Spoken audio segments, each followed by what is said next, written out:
Hello, how are you today? And if you're not feeling your best right now, no worries, because by the end of this video, you will see something very differently. Welcome back. This channel is all about energy healing, mindfulness, and personal growth. Always coming back to me first with a smile in a way that feels grounded, gentle, and true to you.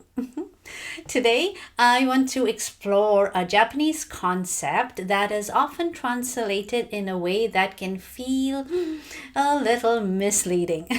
The word is kami. It's commonly translated into English as God, but what that brings up for many people and what it actually means in a Japanese context can be very, very different. In April, our international teachers gathered in Chiba, Japan. It was a beautiful opportunity to learn together, connect, and ask deeper questions. And one of the questions that came up was about the word Inori, often translated as prayer. Now, in English, prayer can feel quite religious, structured, directed toward a higher being. But in Japanese context, it's not quite that.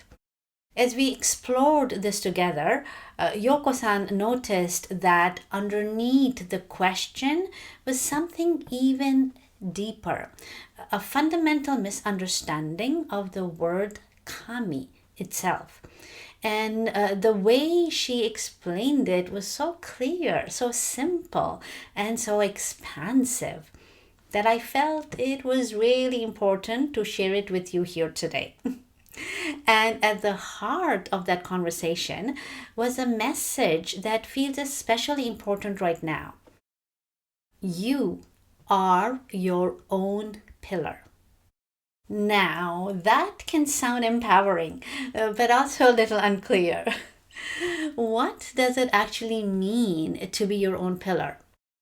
Is it about doing everything on your own, not needing guidance, figuring everything out by yourself? Not quite.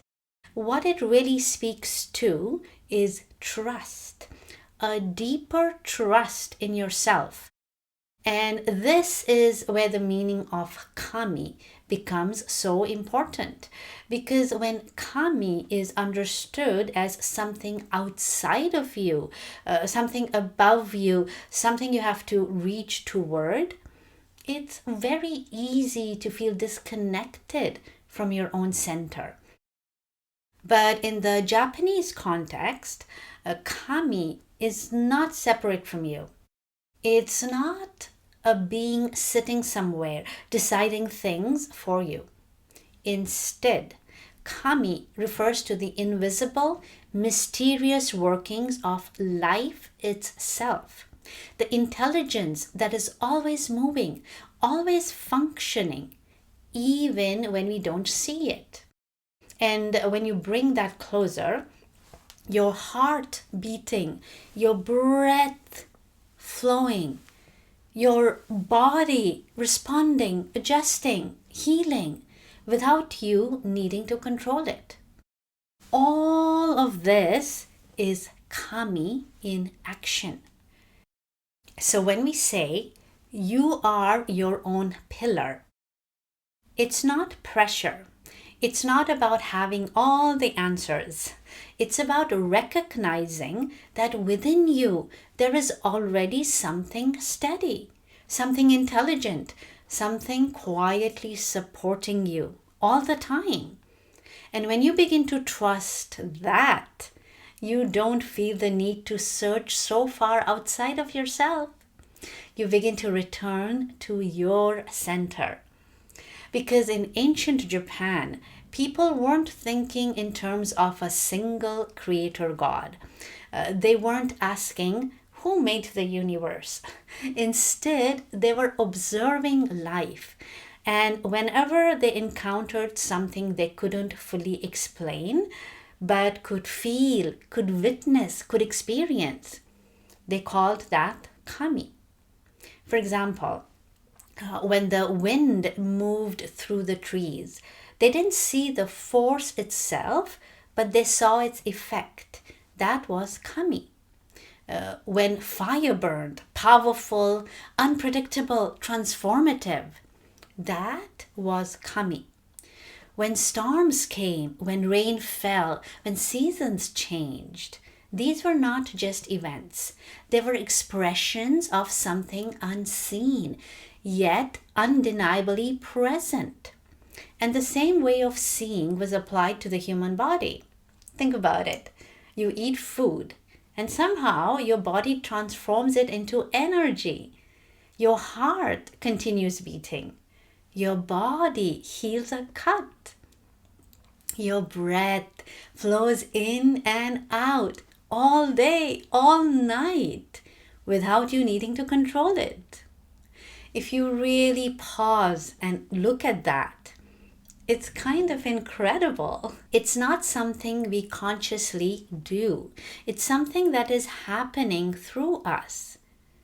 And this too was understood as kami, not as a figure, but as a function, a mysterious, intelligent working of life. So when people spoke about kami, they weren't pointing to something far away. They were acknowledging something that is already here, in nature, in the world around them, and within themselves. And this is where the misunderstanding begins in English. Because when kami is translated as God, it can sound like something separate, something higher, something we need to reach toward. But in this original sense, there is no separation. There is simply life expressing itself in countless unseen ways. And you are part of that. Not outside of it, not beneath it, but within it. And when we say that there is no separation, this doesn't mean that everything becomes abstract or distant. In fact, it becomes much more immediate, because kami is not something you have to believe in. It's something that was originally experienced. When something felt beyond ordinary, when something moved in a way that couldn't be fully explained, it was recognized not as an idea, but as a presence, as a kind of aliveness. And that recognition wasn't limited to nature.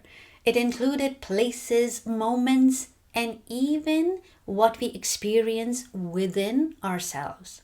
So rather than something far away, kami becomes something you begin to notice. In the way life moves, in the way things unfold, in the quiet intelligence that is constantly at work, without needing your control. And when you start to see it this way, it's no longer about reaching towards something higher. It's about becoming aware of what is already here. And when you begin to see it this way, you are your own pillar starts to feel very different. Because now it's not about trying to become strong. It's about recognizing the strength that is already functioning within you. It's not about searching for answers somewhere else. It's about learning how to listen to what is already quietly guiding you from within. And when we begin to understand kami in this way, the meaning of Inori also begins to shift.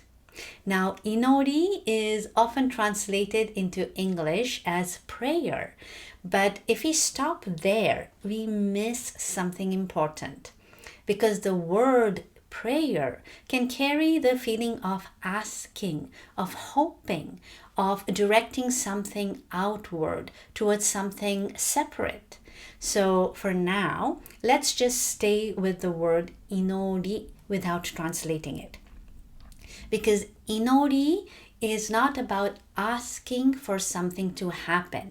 It's not about sending a request out into the universe and waiting for an answer.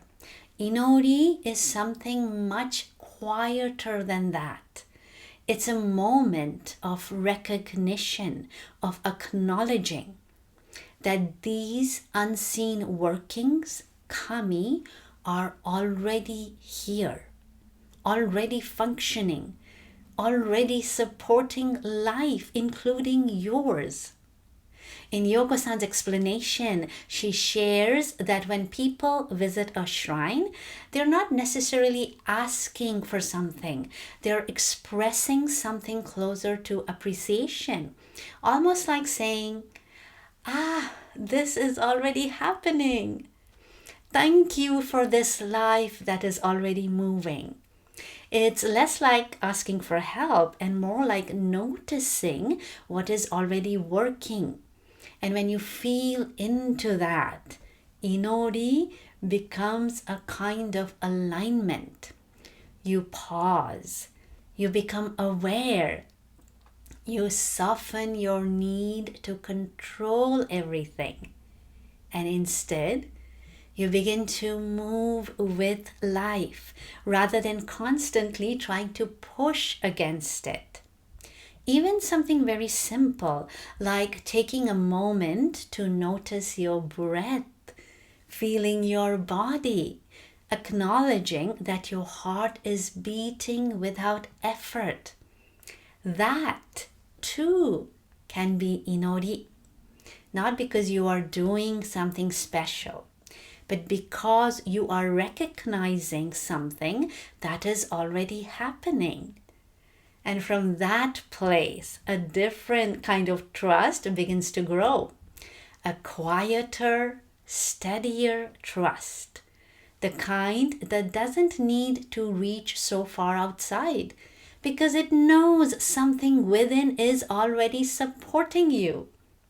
And you can actually see this very clearly in everyday life in Japan.